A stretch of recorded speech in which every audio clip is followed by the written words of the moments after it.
Hello and good afternoon from Barcelona. Welcome to this webinar on rethinking the future of public metropolitan spaces. As you may know, my name is Octavio Varga. I'm the Secretary General of Metropolis, the World Association of Metropolitan Areas and Major Cities, with representation of metropolitan areas and cities from all around the world. Right now we count on 140 members. Just to remind you that this seminar will be held in Spanish, French, and English. So with simultaneous interpretation. To listen in your preferred language, please click the interpretation button at the bottom of the screen.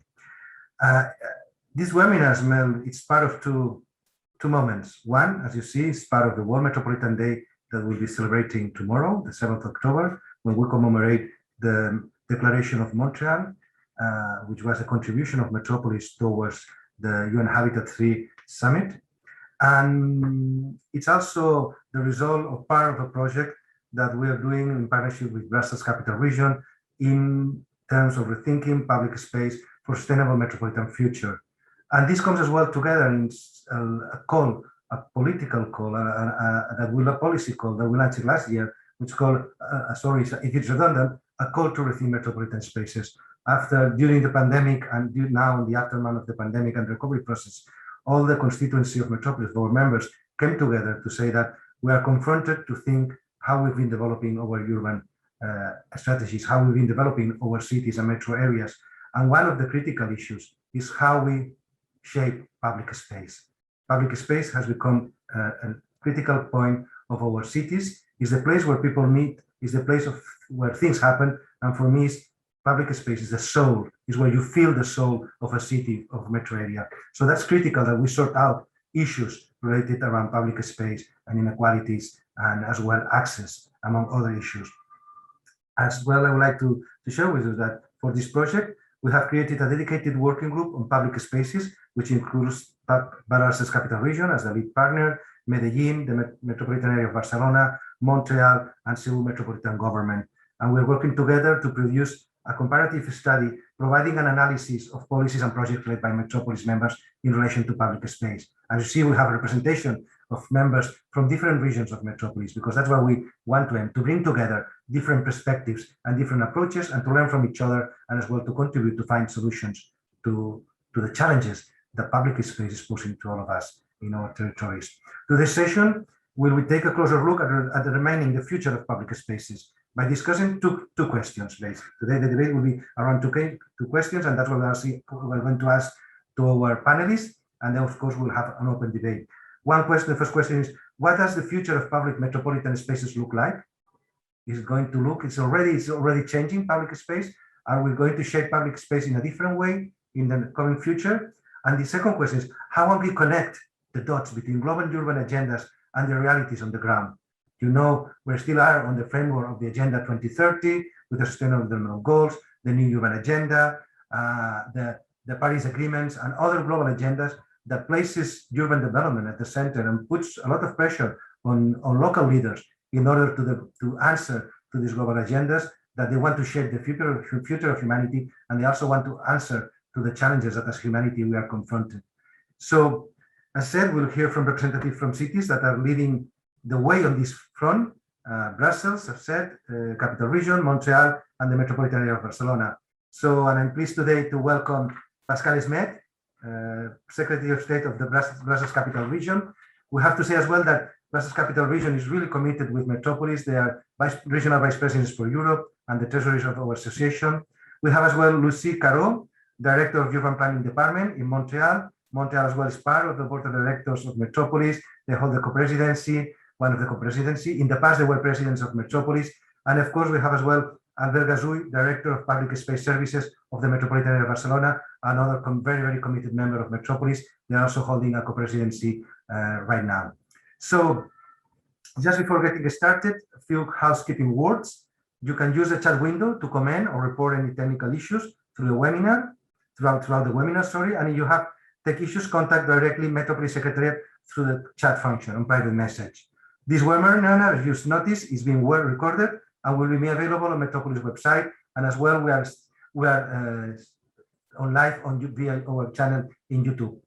So we will have, the panelists will have short 7-minute presentations to illustrate how does the future of public metropolitan space look like in their cities and metropolitan spaces. And then with much further ado, I would like to hear and start with Pascal Smet, as said, Secretary of State of the Brussels Capital Region. So Pascal, whenever you want, please.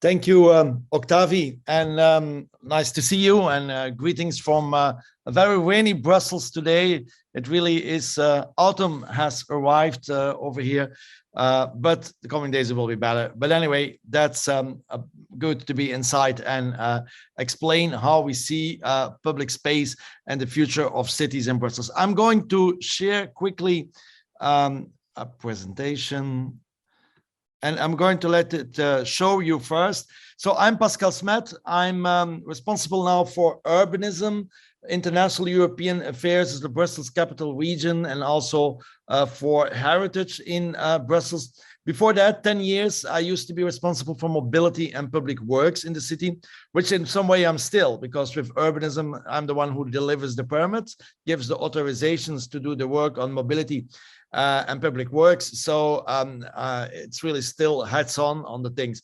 And the things we've been working on the last years in Brussels is become a Brussels for people. As you might know, Brussels used to be a very car-oriented city. In some way, we are the capital of many things. We were definitely not the capital of bikes, but we were the capital of car drivers too. And we wanted to change that the last years and get into a Brussels for people. And I'm going to show you just 3-4 slides, and then I'm going to explain you what we did, why we did, and why any city should do. This used to be a square in the middle of Brussels. It's still a square in the middle of Brussels, but of course the square is no longer looking like this. A parking space, few space for people to walk, few space for people to have a coffee or to have a drink or to meet and interact, which is one of the basic functions of a city. And we changed it, and it became this. This is a daily figure of the same square. It's right in the center of Brussels, and even in winter, you will find people on a terrace sitting over there. Oops, something went wrong here. I'm going to go, I wanted to do, sorry. Now you see the mail. That's not what you ought to see. I'm just going to stop for a moment the thing. Okay, and then we'll do it again. And that will be gone, I hope. If not, everything is gone. Everything is gone. You see, then you do the things before. Okay. No. How can I get this thing gone like this? Yeah. Okay, sorry for that. Well, anyway, you have to see a little bit of the mail. I don't get it. This is another example. This used to be Flagey, which used to be a square right also in the center of Brussels, a parking space, and now it became this, you know, the same thing, same concept I will explain earlier. This used to be in front of the Bourse, a street in the middle of Brussels, with lots of cars, few places for people, few places. Now it's one big pedestrian area. And this is same thing on the Petite Centure, and there we changed it into a lot of cycle lanes for cyclists. This used to be right in the middle, just an area that was not used in the middle of the city. Today it's a new park. Another place I want to show you, the same thing, always the same. It was parking space privatized for cars, nothing for people. You didn't want to move, and today it looks like this. Car free again, another Fernand Koch, another square like that. You see the things how they are. So I showed you a couple of examples on that because it explains, images explains very often much more than words. And what is the future about cities all about is creating space where people can meet. That means that you reduce the space that has been given to cars, that you put pedestrians, cyclists first, and then the cars. Of course, this is a complete other thinking in the mind of people using the city. It's getting better for the people who are living in the city. They understand the issues because the air quality, the quality of living is things that people want. They want more green spaces in the city. So it is important that we talk about the objectives and not the mean. We want this less space for cars because we want a better life quality. We want a better air quality. It's pretty easy to convince the people who live in the city. I think it's a bit more complicated for the commuters, the people who come into the city. As you might know, Belgium is a small country. Brussels in the heart of it. Every day we have 300,000 commuters coming in. Of course, now a little bit less with the COVID, but before COVID, 300,000 people coming into the city, working every day, of which, let's say, something like 60% comes by individually by their own car. And of course, that puts a lot of traffic jam, puts a lot of bad air quality, and a lot of cars into the city. And they are the ones that has to be convinced that for the quality of life, it's for them too, it's important that we change that. And so the whole thing for me, for cities is to re-qualify public space. Because for me in a city, there are three essential core elements. You have the people who are living in a city or work in a city. You have the buildings that are being constructed, and you have the public space in the interaction between the three things. But the interaction between people, building, is truly done through public space. So it's essential. And today in a city is, as I said, much less space for cars, much more for pedestrians and cyclists, much more green space, and basically space where people can meet each other. And that means that we have to demineralize parts of our city. That means that we have to create much more pedestrian sites. But that means also when we construct a building in a city, that the roof of a building should become semi-public space. I mean for that all the roofs of a building should not be the classical green roofs where you do it to get the water management of the building, and which you cannot walk. But I think it's important that all the roofs of buildings, apartment buildings, office buildings are mutualized for the people using the building.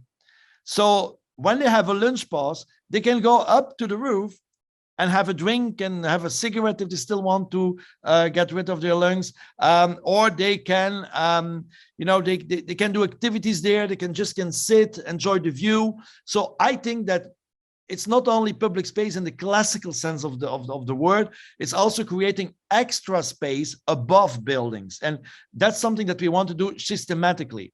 We can make, of course, the rooftops is the classical thing that we think about it, rooftop restaurant, rooftop bar, but it can also be a kind of solarium where you can take just a sun bath when you are in a city that is a lot of sun. It can be a basketball playground.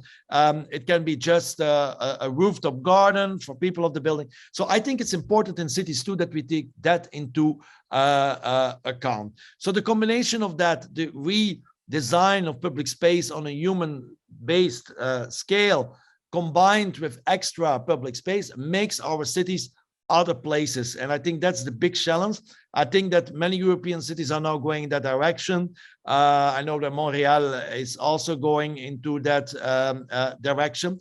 But we have to be honest. We know that in many American, Asian, African cities, Middle East cities, it's not like that yet. And so I think it's important that this vision of a human-scaled, human-centered, human-oriented city, that's essential. And it's not about only living quality. It's also about good feeling. It's about reducing the heat in the cities. It's about creating an ambience where the essential core function, meeting people, cultural activities, economic activities, love activities, can deploy itself into a city. So for me, a city with a good public space is a real city. I think that's what I wanted to say as an introduction, Octavie. And you have seen from the images that have, well, the tentative of showing the images that we are starting to do that in Brussels. Thank you for your intervention. It was crystal clear.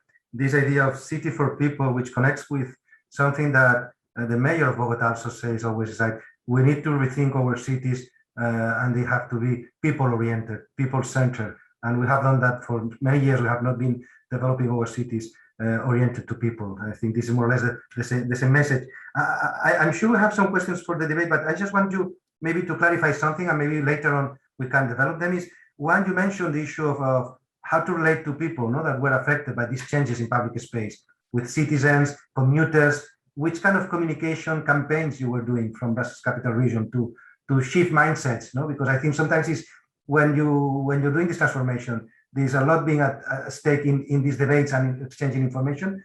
And the other part is, I think what you were proposing is that there is a sort of, now we need to think, of course, this public space and private space, when you're talking about buildings, but we need to connect, to start to think that the connections and bridges between public space and the continuity with the private space, if we want to really make healthy and sustainable cities. Is that right? Or?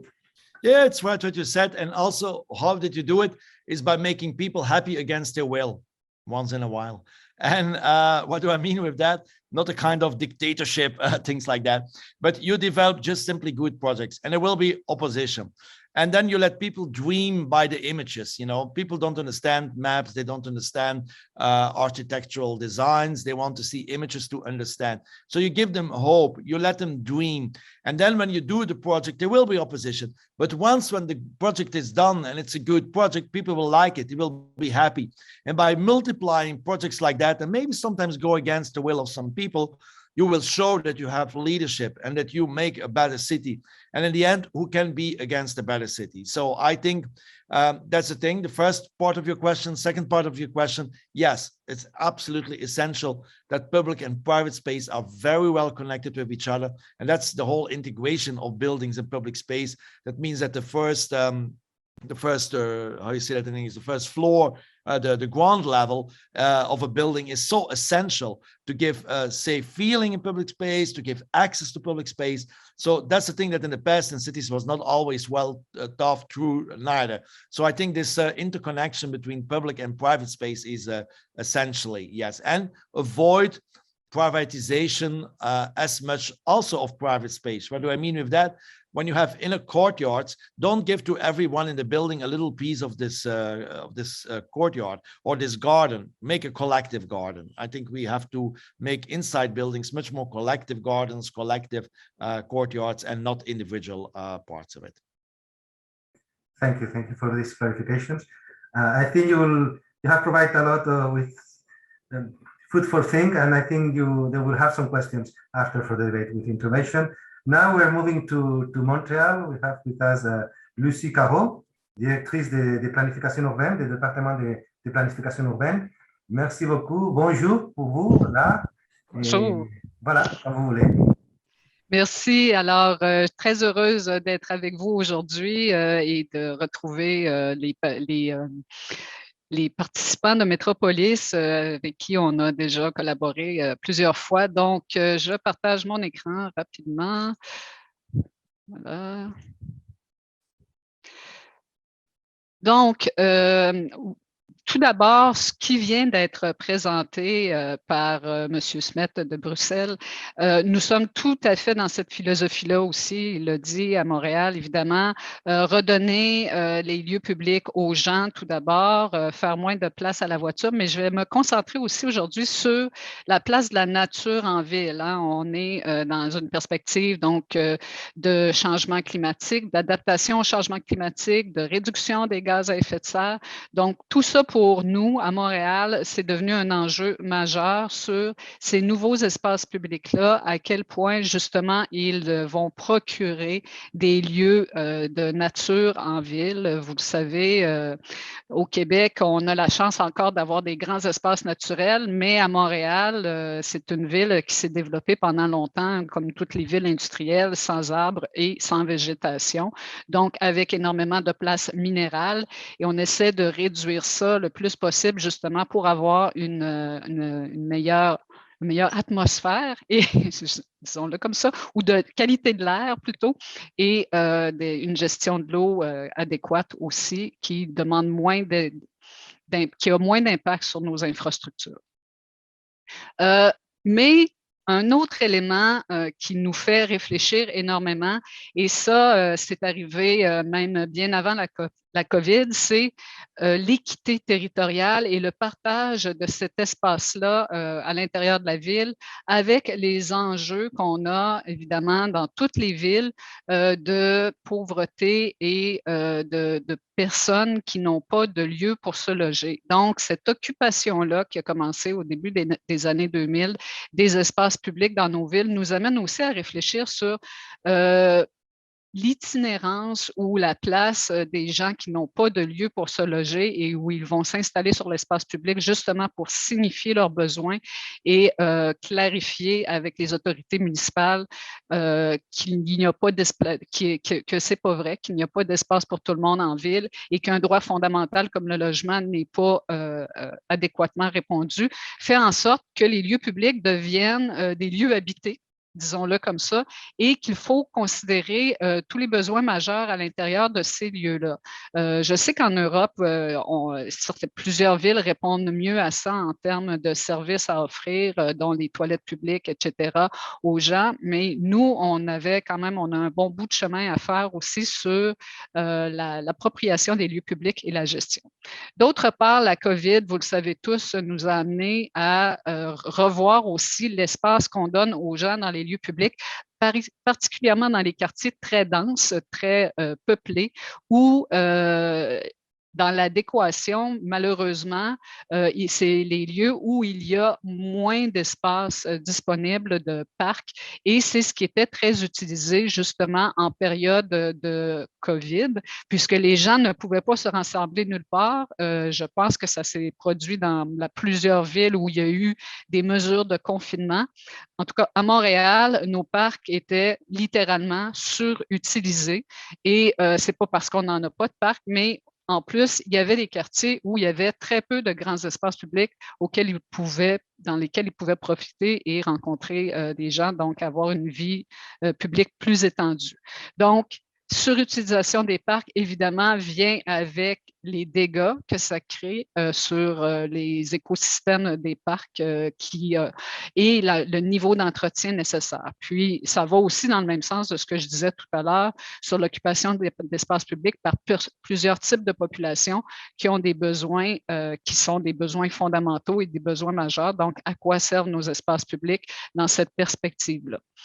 Montréal s'est doté d'un plan climat récemment et d'un plan stratégique. Dans le plan climat, évidemment, on met en place toute la notion d'amélioration de notre cadre de vie pour réduire les émissions de gaz à effet de serre, réduire la place de l'auto-solo en ville, donner plus de place aux gens, puis accroître le verdissement. Mais dans notre plan stratégique, on vise beaucoup aussi sur la transition sociale et écologique. Et à l'intérieur de ça, donc, une volonté de participation des citoyens, mais au-delà de juste les engager, comme vous avez posé la question tout à l'heure, comment on amène les citoyens à prendre des décisions sur le type d'aménagement d'espace public qui laisse plus de place aux gens et à la nature. On veut que les gens non seulement participent au choix qu'on va faire, mais on veut qu'ils s'engagent avec nous parce que la ville n'a plus les moyens à elle seule d'assumer l'entretien et la gestion des grands espaces publics et on souhaite que la société civile devienne un partenaire concret quant à la qualité de nos espaces publics et à leurs aménagements. Puis, je l'ai mentionné tantôt, l'équité territoriale est une préoccupation transversale qui va apparaître dans plus en plus de nos décisions. On est en train de mettre sur place un programme qui va s'appeler Quartier inclusif et résilient, où on va s'assurer de faire des choix prioritaires pour avoir des investissements, on appelle ça des tirs groupés, donc des investissements multiservices dans des secteurs où il y a plus de vulnérabilité, tant au niveau socio-économique qu'au niveau écologique. Et donc, avoir dans ces lieux-là des investissements majeurs pour justement rééquilibrer ce qu'on a pu constater durant la pandémie où il y avait des quartiers qui n'avaient peu ou pas d'espace public pour que les gens puissent se réunir. Voilà. Merci beaucoup. Je pense que vous avez souligné des points très intéressants et qui ajoutent à la présentation de Pascal Smet. Vous avez parlé de l'équité territoriale. L'équité territoriale, c'est intéressant parce que maintenant, on parle, surtout en Europe, on parle de l'équité territoriale au niveau entre villes et entre régions, mais pas dans la ville même, pas dans le même espace métropolitain. Ça, c'est assez intéressant parce que ça nous permet de parler du polycentrisme, ou comme vous avez souligné aussi l'existence ou non d'espaces publics dans certains quartiers, et pourtant l'accès à cet espace public. la relación entre espace public et santé, essentielle, mais aussi intéressant, non, la question de la utilisation excessive de l'espace public et comment gérer cette utilisation excessive. Parce que c'est vrai que maintenant, non, on le voit dans l'ensemble des membres de Métropolis, que tout le monde dit l'espace public c'est essentiel, il faut promouvoir que les personnes jouissent de l'espace public, mais on peut se trouver dans la situation d'utilisation excessive de cet espace public et comment gérer cette utilisation excessive. Et aussi cette demande que on avait parlé avec Pascal et Smet de comment dialoguer avec les différents acteurs pour transformer l'espace public. Vous ajoutez quelque chose de plus, c'est comment développer des alliances avec des autres acteurs pour faire la maintenance de l'espace public. Donc ça, je pense que c'est un défi aussi pour tous. Et ça, je pense qu'on va développer plus tard dans le débat. Donc maintenant, on passe à Albert Gassull. Buona tarda. He is the Director of Public Space Services of the Metropolitan Area of Barcelona. Cuando quieras, Albert.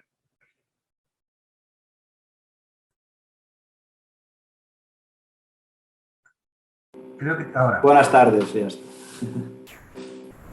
Hola, buenas tardes. Soy Albert Gassull, director de Servicios del Espacio Público del Área Metropolitana de Barcelona. Voy a compartir la pantalla con ustedes.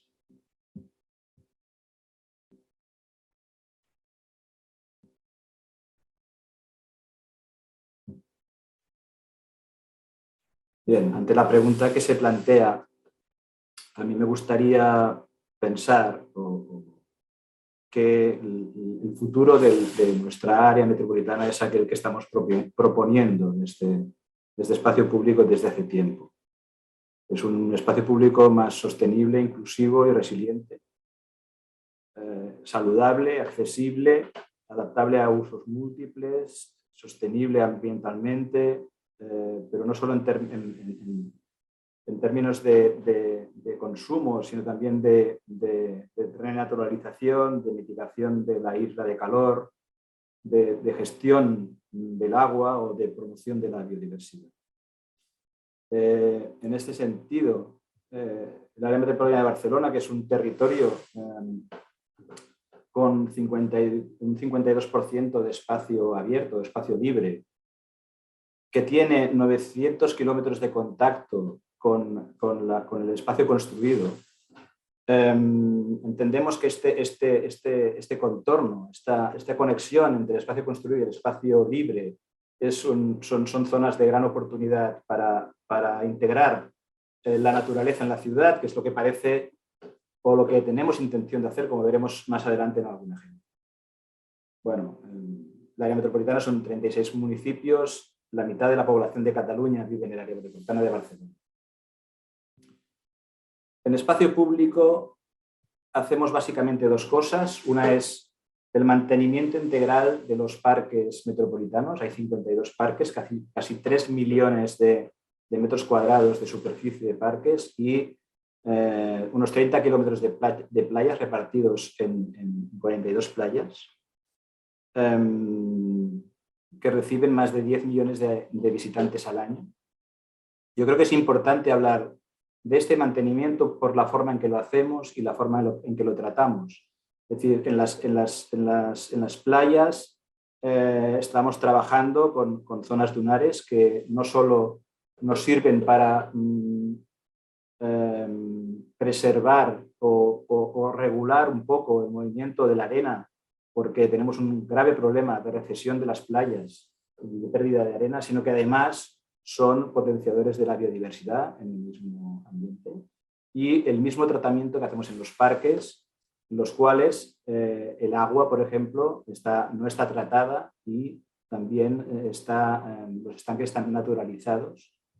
Y el tratamiento que hacemos de la vegetación también es lo más natural posible, de forma que todo esto ayude a esta promoción o mejora de la biodiversidad.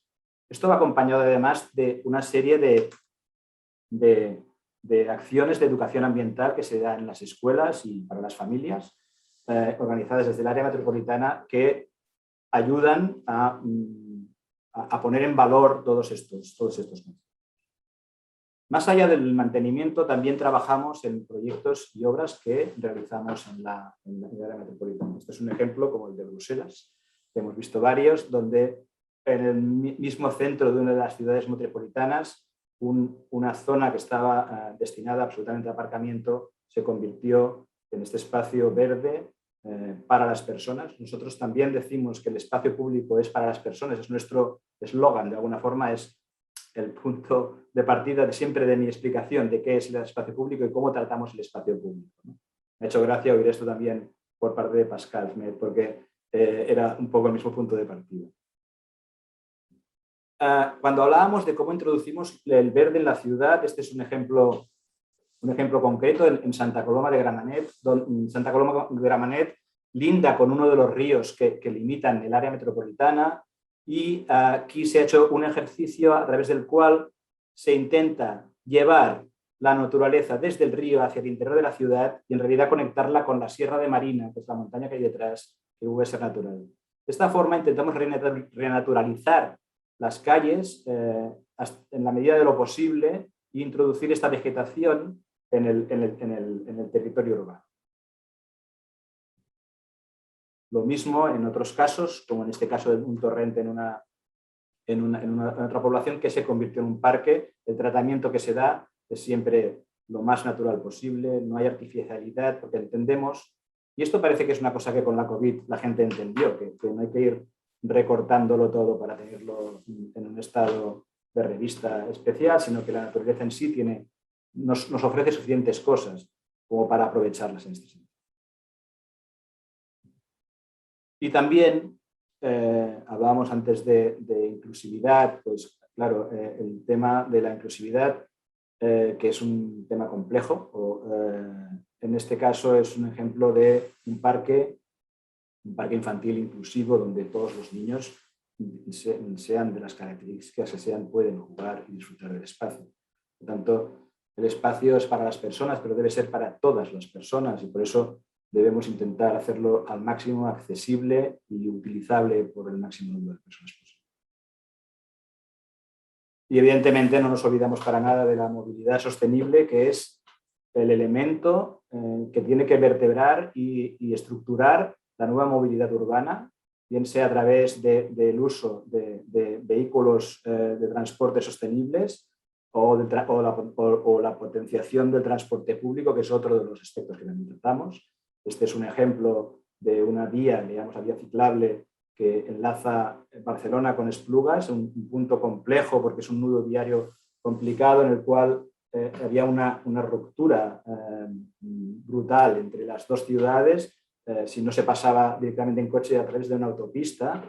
Con esta intervención vamos enlazando de alguna forma el territorio, que tiene toda una estructura pensada y que vamos construyendo para poderlo recorrer en bicicleta o en transportes sostenibles.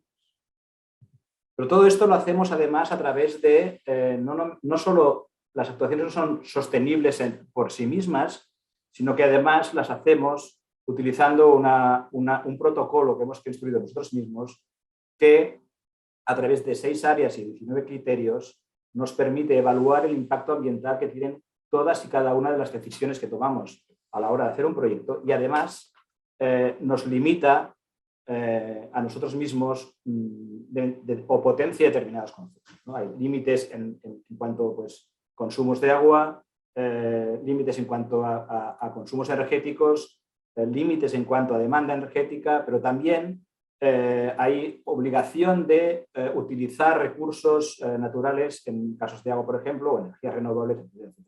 También, bueno, la huella de los materiales, bueno, es un mecanismo complejo que hemos construido y que utilizamos para hacer más sostenibles nuestros proyectos. Y todo esto lo realizamos a través de diversos planes de inversión, entre los cuales el último que se ha puesto en marcha a raíz del COVID es el Plan de Sostenibilidad Ambiental, que reparte entre los municipios 100 millones de euros para que ejecuten o propongan actuaciones que de alguna manera mejoren el entorno, bien sea urbano o construido, a través de construcción de nuevos carriles de bicicleta, de renaturalización de espacios, de creación de de remodelación de edificios para su mejora energética, reutilización de edificios, etc. Una serie de ejes a través de los cuales los ayuntamientos han hecho sus propuestas que ahora ya tenemos sobre la mesa y sobre las cuales empezaremos a trabajar a continuación.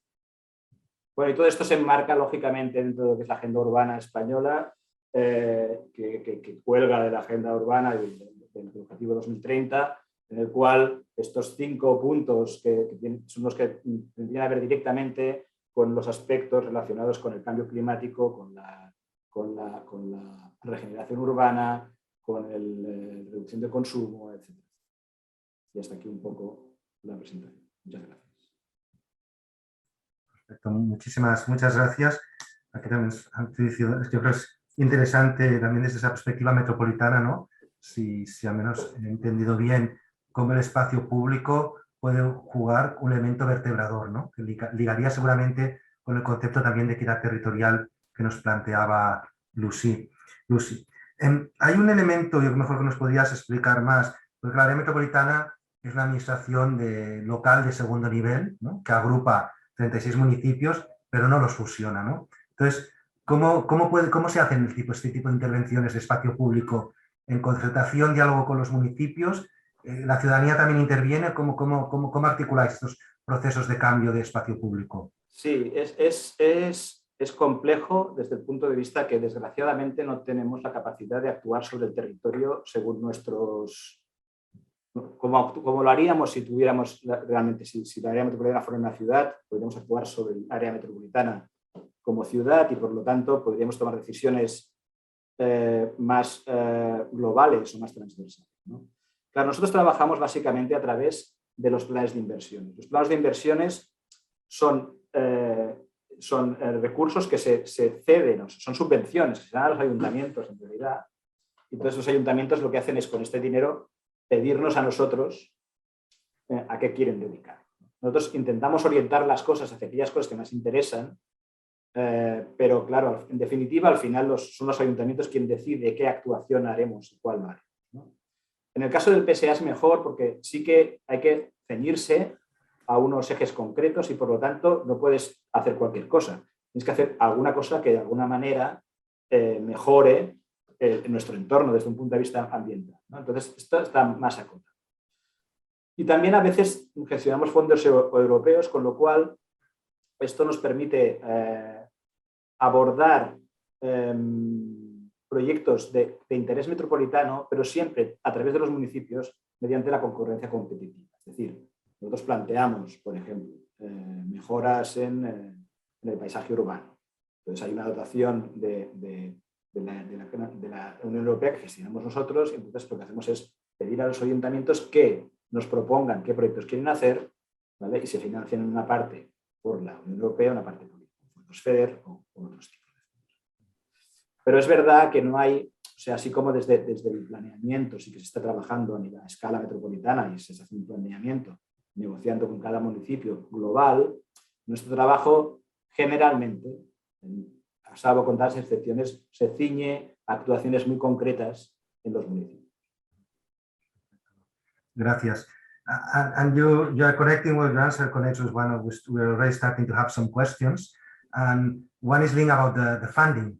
The funding, and you because you all were talking about transforming the public space, but then as well keeping this public space, with keeping and maintaining this public space. So which are the different funding sources that you have in Brussels Capital Region to do these transformations, or in Montreal? And also, because Lucie, you also were talking before about that you need to look at, to build alliances with different actors to ensure that this public space is protected, that it should be kept. So we could start with Pascal. How do you mobilize resources in order to do these transformations?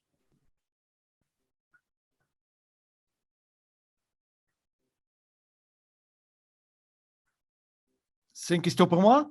Yes, for you. Okay. We start with you, and then we move to Okay. Merci bien. OK, parfait. Oui, c'est évidemment la question du financement est essentielle, hein. Je pense que beaucoup de villes sont maintenant confrontées avec beaucoup de défis. Il y a le logement abordable pour tout le monde, qui est un grand défi. À Bruxelles, on doit construire beaucoup plus de logements sociaux. Il n'y a pas assez. Il y a seulement 8%. Il y a une liste d'attente énorme. Ça bouffe de l'argent. Il y a le réaménagement de l'espace public qui bouffe de l'argent. On a un plan d'investissement dans le transport en commun sur quelques années sur plus de 1 milliard d'euros, qui est énorme. Milliard d'euros, pardon. 1 milliard d'euros, billions, 1 milliard d'euros. C'est énorme de l'argent. Beaucoup est financé par la région Bruxelles elle-même, un peu par les municipalités qui font partie de la région. L'État fédéral intervient partiellement aussi, puisque on est la capitale belge et il y a un programme de financement d'environ 500 millions d'euros par an, un peu plus que l'État fédéral investit dans sa capitale, mais ce n'est pas assez. Et principalement, quand on parle d'espace public et des investissements, c'est le public, une chose. Deuxième chose qu'on fait, c'est que quand des entreprises privées, des promoteurs veulent construire un hôtel, des bureaux, du logement, on donne des charges d'urbanisme qui peuvent être orientées vers soit aménagement d'espace public, soit la création d'équipements comme une crèche d'enfants, participer à une école, ou soit vers du logement social. C'est principalement les 3 grandes orientations dans lesquelles on cherche pour des projets importants, même petite taille mais importants, il y a une charge d'urbanisme qui est imposée. Ça permet aussi d'améliorer l'espace public quotidiennement. Chaque année, la région a aussi maintenant 3 programmes, puisqu'on a un peu sous pression financière, de ce qu'on appelle nous des contrats de rénovation urbaine ou des contrats de quartier pour s'attaquer avec tout un quartier public et privé ensemble. C'est-à-dire qu'il y a l'investissement public, mais aussi des investissements privés. Privé, c'est plutôt dans le bâtiment, bâti. Moi, dans l'espace public, bien entendu, mais ça peut arriver qu'il y a quand même une sorte de overlap. Alors, pour moi, le financement va être une des grandes questions cruciales, pas seulement dans l'aménagement de l'espace public, mais aussi dans la transformation de nos villes comme des acteurs de réalisation du Green Deal de l'Union européenne. Ça va coûter de l'argent.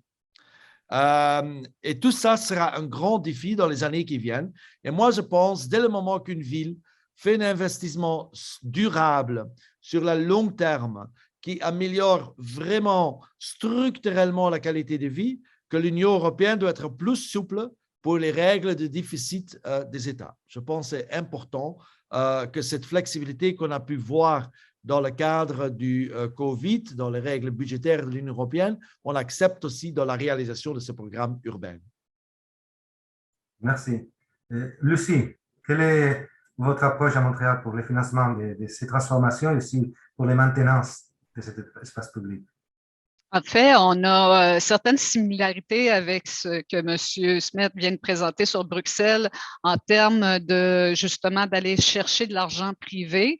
Nous, on n'a pas des charges aussi larges que ce qu'il y a, mais on a des règles de 10% de contribution de la part des promoteurs pour l'espace public à chaque demande de construction. Malheureusement, on a très, très peu d'investissement de nos paliers gouvernementaux supérieurs, pour ne pas dire quasiment pas. Je donne un exemple, le Canada, qui possède le canal de la Chine et son parc linéaire le long du canal de la Chine qui est situé à Montréal, a mis peu ou pas d'argent depuis des décennies dans cet aménagement-là parce qu'il ne fait pas partie de ces aménagements prioritaires en termes nationaux. Bon, c'est vrai que le Canada, c'est un grand pays puis ça coûte très cher, mais c'est toujours des investissements qui, si c'est uniquement à la charge du public, c'est beaucoup trop lourd et l'entreprise privée qui a une perspective de rentabilité, puis c'est tout à fait normal, a beaucoup de difficultés à inclure cette plus-value-là où en fait, il va la refiler, la plus-value d'investissement dans l'espace public, il va la refiler à ceux qui vont acheter les résidences. Donc, Le prix des loyers, à ce moment-là, augmente énormément dans les quartiers métropolitains centraux et les gens ont de moins en moins le moyen de se payer tous les attraits qu'on aurait avec des lieux publics favorables. Ce qui se passe ailleurs en Amérique, puis on a moins tendance à faire ça au Québec, mais c'est très anglo-saxon, les philanthropies. Donc, les donateurs de toutes sortes de fondations vont prendre en charge des lieux publics. Et je pense, quand on parlait tantôt d'un pacte ou d'un contrat social avec la société civile, je pense que c'est là aussi qu'il faut susciter plus d'engagement puis avoir plus d'ouverture. Et est-ce que ça doit toujours être des fonctionnaires qui nettoient et entretiennent l'espace public? Est-ce que ça ne doit pas être aussi une charge qui est prise par d'autres membres de la société civile?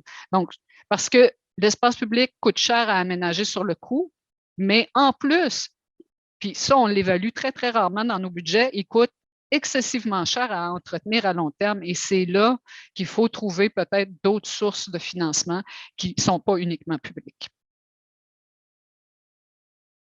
Tout à fait, parce que de plus, les transformations qu'on fait maintenant, et on va continuer à faire dans l'espace public, c'est pas si vous me permettrez l'expression, d'y mettre du béton. C'est plutôt des transformations assez complexes avec l'incorporation de la nature, etc. Et donc ça, como vous disiez, la maintenance, c'est important. Albert, no sé si quieres añadir alguna cosa vinculada a la financiación, ¿no? Te hablabas de estos paquetes que teníais de ayuda para los municipios para esas transformaciones, ¿no? Que supongo que son de fondos propios del área metropolitana o también... Claro, a ver, en nuestro caso, que trabajamos sobre el espacio público metropolitano, lo que hacemos, en realidad hay unos planes de inversiones que son cuatrienales, que corresponden a los periodos electorales de los municipios, ¿vale?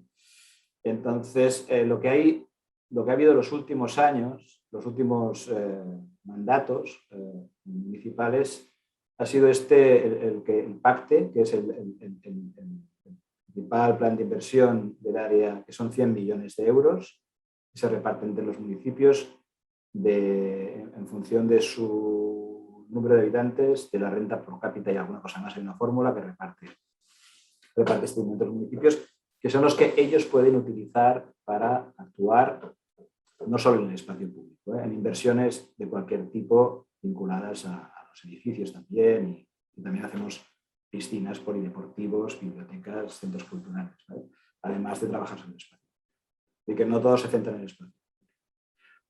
En el caso del PSA, el área metropolitana se ha endeudado, o sea, ha solicitado un crédito para financiar estas actuaciones del programa de sostenibilidad ambiental. 100 millones de euros más 10 millones para asistencias técnicas, para poder dar respuesta a estas necesidades como más que parecen de golpe urgentes, ¿no? En relación a nuestro entorno, que son urgentes desde hace mucho, pero que ahora el COVID parece que ha puesto sobre la mesa de una forma más clara, ¿no? En este caso es un endeudamiento directo del endeudamiento. Y en otros casos, como os decía antes, a veces tenemos la oportunidad de gestionar fondos de otros lados. Entonces, en realidad es del mismo presupuesto del área metropolitana de donde surgen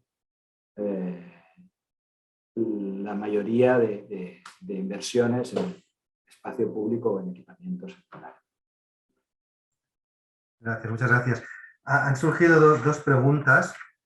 La última yo creo que la incorporo ahora y luego pasa a la otra porque es a raíz de lo que explicaba Lucie sobre las plusvalías, ¿no? Las plusvalías que se generan para los propietarios de viviendas, para los propietarios de negocios, en esos espacios donde hay transformaciones del espacio público.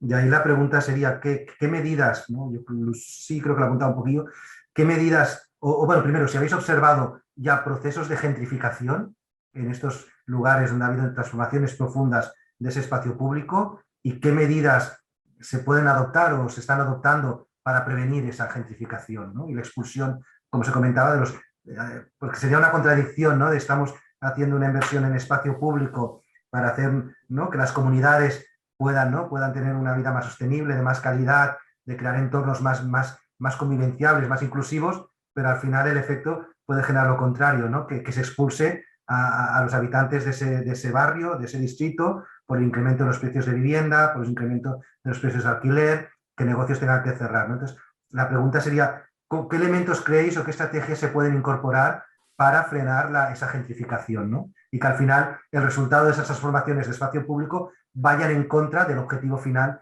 que teníais como administración, ¿no? No sé si, Lucie, voulez-vous commencer cette fois? Et après, on passe à Pascal. Oui. Je sais que ce n'est pas une question facile. Non, ce n'est pas une question facile.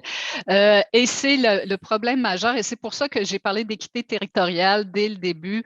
Ça vient justement parce que, bon, vous le savez, on a toutes les villes, majoritairement en tout cas nord-américaines et européennes, ont amorcé les programmes de régénération urbaine où on a voulu créer justement des espaces plus inclusifs, plus adaptés au changement climatique et qui contribuent le plus. Et oui, ça a fait de l'éco-gentrification. On est rendu là, on fait de l'éco-gentrification maintenant. Et c'est un enjeu majeur. Donc, d'où quand tantôt on parlait du financement, c'est bien de faire payer les promoteurs, les entrepreneurs en partie pour nos espaces publics, mais ça a justement cet impact-là où ils vont refiler la facture. Et c'est pour ça que tantôt je parlais de philanthropie ou d'autres types d'acteurs de la société civile qui n'ont pas d'intérêt de rentabilité par rapport au lieu et qui ne vont pas justement faire payer un supplément aux gens quand on améliore un espace public dans un quartier ou quand on crée un nouvel espace public dans un secteur et qui va permettre aux gens, donc, au loyer de maintenir un taux adéquat, puis que les gens qui habitent le quartier vont profiter du nouvel espace qui a été aménagé sans voir une hausse des prix de vente ou des prix du loyer parce que le marché immobilier se met en flamme. Parce qu'on s'entend, ce n'est pas les taxes municipales qui augmentent autour de ces lieux publics-là nécessairement. On peut faire certaines bonifications, mais ce n'est pas nous, on s'auto-réglemente là-dessus. Mais c'est vraiment le marché immobilier qui, lui, vient utiliser l'espace public comme un feature, donc un attrait particulier qui va justifier que ces coûts peuvent augmenter jusqu'à 200%. Donc, c'est là-dessus que, justement, il faut avoir une mainmise. Peut-être qu'il faut avoir un certain contrôle de la valeur immobilière éventuellement, mais on n'en est pas encore rendu là, puis c'est très, très difficile dans une économie de marché libérale dans laquelle on n'est pas encore prêt à vouloir imposer ça. Mais si on donne un statut au lieu public qui a plus un objectif, et je sais qu'à Barcelone, ils ont eu cette approche-là aussi de vision sur la notion d'espace civique commun, donc un lieu commun, communautaire, partagé par plusieurs personnes, au lieu d'être uniquement un espace municipal à entretenir, peut-être qu'on va créer une communauté qui va protéger justement ces lieux-là et il va y avoir moins de pression immobilière autour. Mais vous voyez que je parle au peut-être parce qu'on tente. De notre côté, on crée ce fameux programme-là de quartier inclusif et résilient pour travailler à des solutions de ce côté-là. C'est vraiment notre objectif là, pour justement que les populations vulnérables ne soient pas déplacées à chaque fois qu'on vient faire une bonification de l'environnement. Merci. Pascal, quel est le débat chez vous sur cette question de l'espace public et la gentrification? Oui, c'est une question difficile. Hein? D'abord, c'est déjà qu'est-ce qu'on entend sur gentrification. Pour moi, pour certains quartiers, la gentrification n'est pas mauvaise. Je vais expliquer. Si gentrification veut dire, dans la vraie signification du terme, le retour du gentry, de lower middle class, hein, de lower noblesse, ça veut dire que le quartier devient vraiment mixte. C'est bon, positif. Ça devient un problème si on entend sous gentrification que les gens initiaux qui habitent là-bas sont tous poussés dehors par un nouvel arrivé, puisqu'il y a un développement territorial, espace public, aussi construction. Là, ça pose problème. Moi, je pense dans la ville idéale, il ne faut pas avoir des ghettos, ni des ghettos des gens pauvres, ni des ghettos des gens riches. Puisque ça, on oublie souvent. Quand on parle de ghettos en milieu urbain, on parle facilement sur les zones avec des personnes défavorisées, problèmes sociaux, immigrés. Mais on oublie aussi que dans nos milieux urbains, on a des ghettos des riches. Par exemple, à Bruxelles, on a des ghettos des hyper riches français. Puisqu'ils sont de sorte, on a à Bruxelles un peu des réfugiés fiscaux, hein, des Français qui fuient la France pour des raisons fiscales. Ils viennent vivre à Bruxelles, c'est tout proche, c'est 1h20 de Paris en train à haute vitesse. Et par conséquent, ça c'est aussi un ghetto. Alors pour moi, gentrification, si ça veut dire grâce à des investissements publics, privés parfois, il y a un quartier qui devient mixte, c'est positif. Si gentrification veut dire le quartier devient exclusif pour des riches ou pour des gens aisés, où on pousse la population initiale d'or, ça, c'est problématique. Comment éviter ça? Pas évident. Je pense que l'idéal, c'est ce que Lucie a dit, mais on n'est pas arrivé non plus, c'est contrôler les prix de loyer. Je pense beaucoup de villes européennes, probablement canadiennes aussi, américaines aussi, on est confronté avec un phénomène très bizarre. Enfin, bizarre, c'est le marché, malheureusement. C'est que d'une part, on veut que les jeunes viennent en ville, que les jeunes ménages restent en ville, mais ça devient impayable, puisqu'il y a, grâce à l'amélioration de la ville, une difficulté de pouvoir s'installer en ville où on risque d'évoluer vers une ville des hyper riches, des riches, et une ville des pauvres, et rien entre les deux. Ça, c'est pas bien. Il faut la classe moyenne dans la ville aussi. Je pense qu'un jour, on doit arriver à un système de contrôle des prix. Je sais, ce n'est pas évident selon nos constitutions non plus. On a vu les expériences de Berlin, hein, comment c'est compliqué de le faire, mais c'est la seule réponse. Sinon, les prix vont augmenter, et on va tuer nos villes. Un peu comme c'est arrivé dans certaines parties de Bruxelles, mais d'autres villes aussi, avec les Airbnb. Trop de concentration de certaines choses n'est pas bonne. Il faut une mixité de tout. Alors, ça c'est première, idéalement, contrôle des loyers. Deuxièmement, je pense que le pouvoir public a quand même un pouvoir de donner le permis d'autorisation de construire certaines choses ou pas. Et imposer qu'on essaye de faire, nous, c'est des logements conventionnés, de logements sociaux. Pour dire, dans un quartier, il faut X% de logement social. Aussi, le privé doit le construire. Tu veux construire un bâtiment, OK, ça doit contenir une partie de logement social ou des logements abordables avec des prix conventionnés. Et ça, c'est quelque chose qu'on fait maintenant de plus en plus à Bruxelles. Et ce qu'on essaie de faire maintenant aussi, c'est d'acheter des promoteurs des bâtiments de logement et le mettre sur le marché social, simplement pour les gens qui ont besoin de logement social. Comme ça, on devient une sorte d'acheteur. C'est une combinaison alors. Et la gentrification ne doit pas, par définition, être mauvais, mais ça peut être mauvais. Voilà. C'est assez intéressant cette approche à la gentrification, parce que c'est vrai que normalement on a une vision péjorative de la gentrification, mais avec cette approche d'incorporer des personnes diverses, c'est intéressant. Albert, respondiendo también esta misma pregunta y añadido, yo pensaba justo mientras estaba oyendo a Lucie, a Pascal, en un contexto metropolitano con diferentes municipios, ¿cómo aseguras que esas diferentes intervenciones de espacio público no generen municipios de primera y municipios de segunda?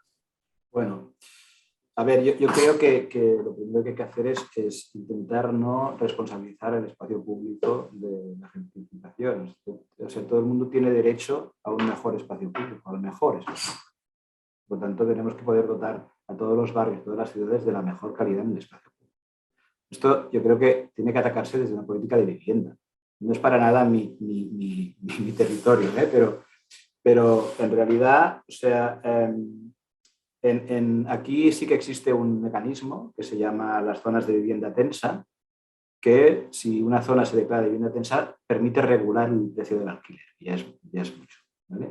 Por lo tanto, esto impide que tiene que declararse de vivienda tensa, pero un municipio puede solicitarlo y, por lo tanto, un barrio, y, por lo tanto, acogerse a esta limitación. Entonces, sí que hay unos precios de referencia de alquiler, y entonces no se pueden superar, y, por lo tanto, esto no puede multiplicarse por dos, como decía Lucie, ¿no? En algunos casos. Es evidente también que esto tiene que venir acompañado de una política de vivienda social que todavía no está suficientemente desarrollada. Ha habido intentos en Barcelona ciudad, pero luego resulta que, bueno, al final no acaba de... En fin, es un tema que yo creo que tiene que ver más con el acceso a la vivienda, este derecho que tenemos todos y que sea de una forma asequible, pero el espacio público tiene que ser el mejor siempre y en cualquier sitio. Gracias. And we have another question, very specific question for the three of you. Is one of the participants, the audience, say, do you have any experience in recovering city wastelands and turn them into public spaces? Because we've seen some of the experiences of Brussels was more on parking areas, parking lots, transforming public space. Do you have in any Montreal, Brussels, or Metropolitan area of Barcelona any experience of this, transforming a wasteland, city wasteland into public space? Or is it foreseen? And then you can explain how it's been this experience. So, Lucie, if you want to start. Merci. Oui, généralement, nos opérations de transformation urbaine, c'est sur des friches industrielles ou des friches commerciales. Donc, à l'intérieur de ça, ça nous permet de faire une planification de quartier complet et de créer de nouveaux espaces publics. Donc, c'est l'enjeu majeur quand j'avais échangé avec les collègues européens sur la création de nouveaux espaces publics sur des friches industrielles. Chez vous, il existe des financements sur la décontamination des sites qui viennent de paliers gouvernementaux, en tout cas chez plusieurs villes européennes, alors que nous, on n'a pas ça. Donc, on part déjà avec une prise au bâton, comme on dit en bon canadien pour le baseball. On part perdant parce qu'il faut investir sur la régénération du site, sa décontamination. Et ensuite, on commence à faire le travail. Autre élément qui se produit quand on est dans les friches industrielles qui sont quand même très grandes, on parle de au moins 10 hectares, puis parfois on est dans des friches qui vont jusqu'à 60 hectares. On n'a pas d'infrastructure adéquate, donc il faut amener tout notre réseau d'aqueduc, notre réseau d'eau, et c'est pour ça que je parlais de l'importance d'une gestion d'eau en surface, comment justement on va faire le design de nos espaces publics pour réduire ces demandes-là en eau. Évidemment, on les amène dans les logements ou les espaces privés, mais on demande aussi à ces promoteurs-là de l'eau privée d'avoir une gestion adéquate et écologique de l'eau.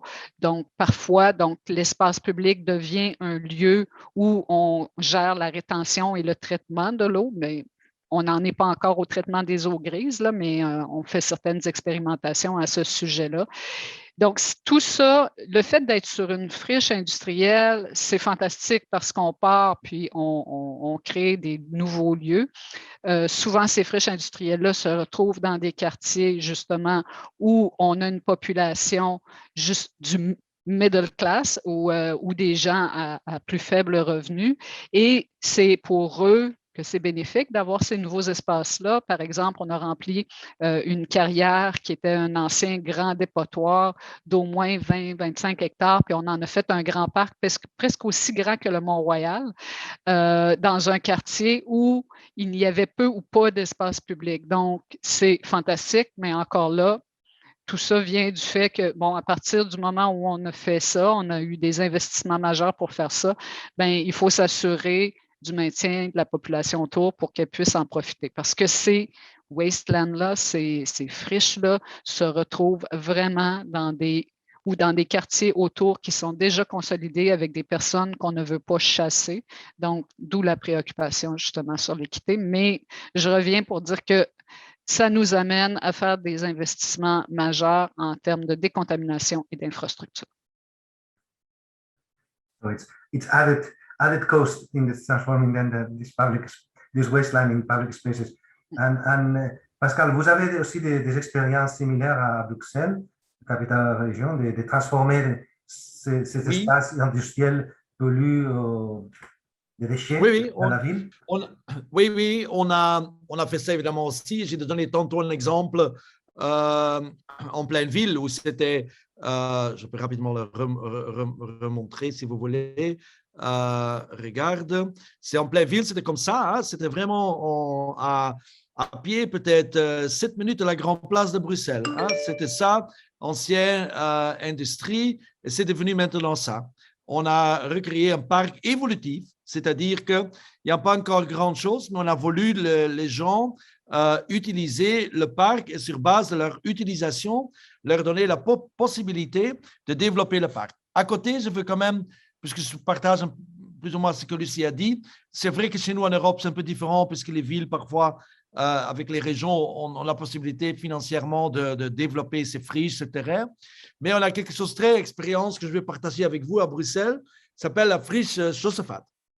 C'est en fait un ancien terrain qui appartenait au chemin de fer, qui est contaminé, qui n'était pas utilisé, et une société de développement public, hein, parce que ça, on a acheté, la région a acheté, on essaie aussi en tant que région d'acheter ce terrain pour après faire un développement avec le privé, pour d'une certaine manière qu'on reste propriétaire de foncières, mais que le développement se fait par le privé, et comme ça, pas seulement avec les instruments du permis, mais aussi avec la propriété de terrain, on peut avoir une plus grande influence. Mais alors, cette friche Josephat, qui est assez grand, je ne sais plus exactement combien d'hectares, mais assez grand, n'était pas accessible, pollué. Et la société publique a dit, écoute, en attendant qu'on va développer un plan de développement, d'aménagement de ça, on va ouvrir ça au public, on fait une couche de terre propre, on fait de gazon et on laisse la nature se développer un peu. Voilà, ça se fasse. Et maintenant, il y a un grand mouvement qui dit, tu ne peux plus construire, c'est devenu biodivers. Maintenant, il y a des oiseaux, il y a des moustiques, il y a des autres petits insectes, il y a grande biodiversité. Tu ne peux plus toucher. Il faut faire une sorte de réserve naturelle en ville. D'abord, personnellement, dans une ville comme Bruxelles, je ne suis pas si pour les réserves naturelles. Tu peux avoir des poches naturelles, oui, bien entendu, mais quand tu as un espace public vert en ville, il faut quand même, au moins partiel, c'est ouvert au public, parce que sinon, c'est quand même compliqué. Il faut ouvrir ça au public, ça n'empêche pas qu'il y a des parties où les gens ne peuvent pas entrer, mais c'est encore autre chose que dire que tout doit devenir une réserve naturelle. Et on a un peu conflit maintenant avec des associations, puisqu'on veut faire du logement là-bas. En même temps, un grand parc aussi, partie sauvage, parc sauvage, diversité, tout ça, mais aussi développement. Et les gens se posent maintenant. Et là, c'est toute la question qui se pose maintenant. Si on a, en attendant le développement de sites comme ça, est-ce qu'encore faire ça ouvert au public? Est-ce qu'encore faire aménager temporairement? Puisqu'avec le temporaire, ça devient définitif et presque impossible de construire quelque chose. Et on sait tous, les villes qui arrêtent de construire, qui arrêtent de rénover, viennent d'abord très cher en termes de prix. Hein. Regarde San Francisco, c'est un beau exemple, c'est l'exemple typique de ça. Et deuxièmement, ça devient une ville pour les hyper-riches. Comme ça, il faut continuer de bâtir. Et ça, c'est quand même un exemple où, avec une bonne initiative, de bonne intention, on est confronté avec un problème majeur maintenant. Voilà. Thank you, because I mean, you have summed up all the different critical questions around the transforming an area in public space. So there are more questions beyond how you transform this public space, but also the consequences and how you're going to be using this public space and how you are going to access this public space. Albert, no sé si también supongo que en el área metropolitana de Barcelona, ¿no? Que es un área que históricamente había sido un área, sobre todo alrededor de la ciudad de Barcelona, muy industrial. Habéis tenido experiencias, ¿no? Supongo, de transformar zonas, ¿no? de industriales o zonas donde había residuos, transformarlos en espacio público, ¿no? De hecho, hay como dos tipos de... Estaba pensando en varias cosas, ¿no? Por un lado tenemos residuos industriales que han contaminado nuestros suelos a distintos niveles y con distinta gravedad, que necesitan de una gestión o de otra en función del tipo de residuo que sea. Y por otro lado también hay los vertederos, antiguos vertederos de basuras, que son grandes áreas de escombros que se han ido acumulando durante años y que estamos recuperando. En este caso tenemos el caso del vertedero del Garraf, clausurado hace años, en el cual ahora estamos sellando toda la superficie que queda para construir un parque encima, o lo mismo en las Planas, en el Smet. O sea que es otro tipo de residuo, un residuo urbano, que también está allí, es muy complejo de tratar y que acaba sellándose. En ese sentido también hemos tenido experiencias en Cerdañola, donde había la fábrica de Uralita, que dejó el territorio absolutamente cubierto de residuos que desde hace unos años sabemos que son fatales, ¿no? Con el amianto, ¿no? En este caso, el tratamiento es decir, se puede confinar el residuo y construir encima, como ha pasado en la zona de Reusec, donde hemos construido una plaza, estamos construyendo un polideportivo, hemos construido un paso por el puente y debajo de este suelo está confinada este residuo, porque eso es un residuo inactivo y por lo tanto, si no lo movemos, no pasa nada. Pero tenemos otras zonas cercanas a las playas, donde había industrias con residuos tóxicos distintos. Claro, esto es una locura enfrentarse a estas cosas, porque de golpe el presupuesto de descontaminar una zona de estas es una barbaridad. Atacar estos puntos, que acabará siendo inevitable en un punto u otro, ¿no?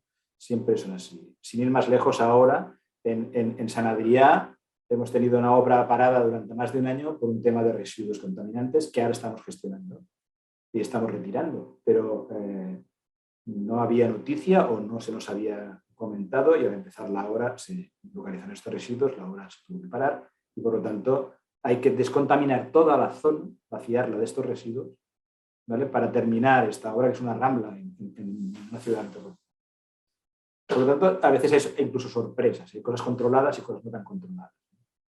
Pero sí, es un tema que nos encontramos. Gracias. Has mostrado diferentes ejemplos. We are almost getting there, but I have another question, which is going back a bit to the funding thing and the finance. And I think it's a tricky question. This question goes with, and it's a dilemma, I think, for cities and local governments. Is when you're talking about zoning, aménagement du territoire, you could decide as a city or metropolitan area that you want to have a commercial area, industrial area, or maybe devote this zone to public space. And the question that we had there in the chat is saying, normally, if you transform a zone in commercial area, or industrial area, you will have a return in terms of money, in terms of taxes, whilst if you transform this zone in public space, which kind of return you will have, especially in a context that local governments, they have scarce resources. So how you confront this dilemma? Say, okay, I invest in a transform a zone in commercial, industrial zone, or I rather transform it in public space, and which kind of returns do I have in terms? I know there's not answer, but we want to know your views on that. Lucie, vous voulez y aller? Oui, je vais essayer encore une fois d'être intelligente. Il faut savoir que les zones industrielles, je ne le sais pas pour les autres villes, mais pour nous, ce n'est pas très payant. Ce n'est pas des grands payeurs de taxes. Donc, récupérer ces secteurs-là puis en faire des quartiers complets, des quartiers mixtes, comme disait Pascal, ben, ça nous rapporte une valeur fiscale intéressante au niveau quand même et ceci, même si on doit investir pour faire des grands espaces publics. Mais en effet, à partir du moment où on fait des grands parcs ou des grands lieux publics, il n'y a aucun retour direct sur notre investissement, hormis la possibilité d'accroître les revenus fiscaux. Et là, on vient faire ce qu'on disait tout à l'heure, mettre de la pression, encore une fois, sur les types d'occupants. Et là, je pense aux petits occupants, non pas uniquement des habitations, mais des petits commerces, parce qu'on veut maintenir ça dans nos villes. On veut avoir des commerçants, des petits entrepreneurs, pas uniquement des grandes zones industrielles, mais des petits entrepreneurs dans une situation plus mixte. Mais il faut qu'ils aient des loyers abordables, eux aussi, pour rester.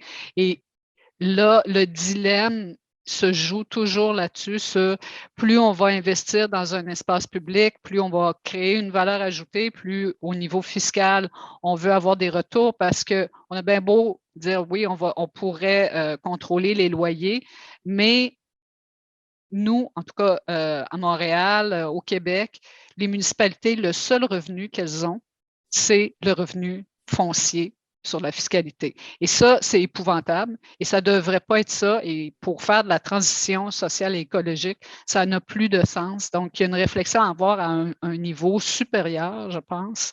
Vous parliez tantôt de l'Union européenne, mais je pense que nous, dans notre cas, au niveau fédéral et provincial, il devrait y avoir une réflexion sur si on veut que les municipalités ou les villes contribuent à la transition, il faut qu'il y ait un gain et une possibilité d'acquérir des revenus qui viennent d'autre chose que de la valeur foncière.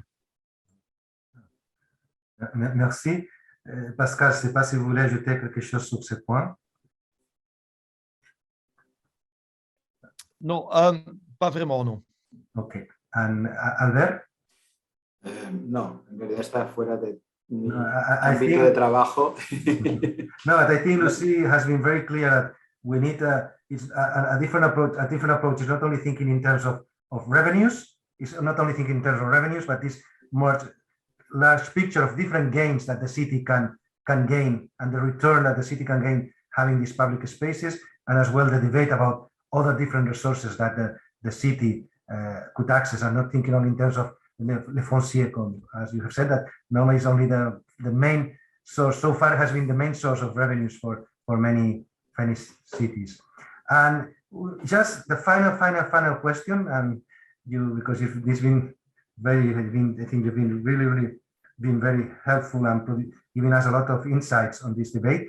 I just 1 minute for each one, and saying, according to what I've been hearing today and the different presentations you had, do you think that transforming public space right now and for the future is linked to bringing back nature to cities? It's also linked to inclusiveness, and it's also linked to another models of mobility, or additionally we're also missing other things when we're thinking about public space right now and for the future. So is nature, inclusiveness, and new mobility, or is there something else? Albert, podemos empezar por ti. Bueno, un poco es en lo que he basado mi discurso, ¿no? Sí, es esto, pero además, como decía yo, de una forma sostenible. Más allá de que en sí las actuaciones que hagamos mejoren nuestro entorno, disminuyan el tráfico y sean más inclusivas, que es fundamental, tenemos que hacerlo de una forma sostenible. También tenemos que controlar de qué manera vamos a hacer estas cosas. Gracias. Lucie, vous êtes d'accord avec que la base pour l'espace public sont les principes d'inclusion, renaturalisation et nouvelle mobilité, ou il manque encore d'autres principes? Bien, tout à l'heure, vous aviez nommé la santé, puis je pense que c'est majeur parce que quand on parle de qualité de l'environnement et qu'on parle d'accessibilité pour les gens dans les lieux publics, bien, ça contribue à la santé mentale puis à la santé physique des personnes. Les gens doivent avoir des lieux à proximité pour justement entretenir leur bien-être physique et mental. Merci beaucoup. Pascal? Oui, je suis d'accord avec ce qui était dit, mais peut-être je vais encore faire une remarque un peu provocative. Je veux qu'on doit déminéraliser plus dans nos villes, hein, c'est clair. Je pense que la nature doit venir.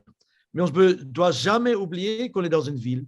Ça veut dire qu'on va encore besoin des espaces minéralisés. On a encore besoin des squares.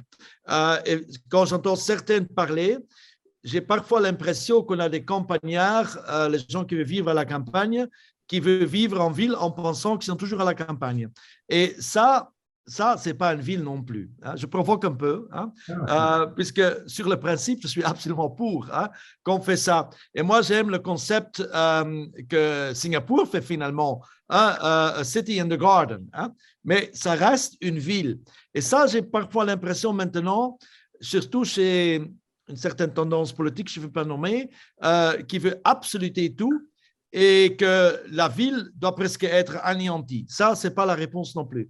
Oui à une déminéralisation, oui à avoir la nature dans la ville, mais une ville reste encore une ville. Sinon, il faut vivre dans la campagne, ou dans le bois, ou dans la forêt. That's really, really interesting and challenging. I think that will be the part of a next webinar, because that's true. And we hear now that in some debates, they are not only talking about renaturalization, bringing back nature into the cities, but also rewilding cities, making cities wild. But you say rewilding, I feel at sometimes cities were wild, and you said, well, cities about as well sometimes the structure, and you say as well, and you have the hard part of the city and the soft part of the city to take into account. So we have arrived at the end of this webinar. Thank you to all the audience for your attention, for your questions. Thank you, and thanks a lot to the three of you, Pascal Smet, Lucie, Careau, Albert Gassull. Thank you for being so open, for sharing your thoughts, and be open to answer all the questions. And just to remind you that this webinar has been recorded and it will be available on our website very soon. And I hope to see you very soon on the next webinar. As you know, this is part of a project that we're carrying out under the leadership of Brussels Capital Region, and there are more webinars to come. So thank you very much and good afternoon from Barcelona.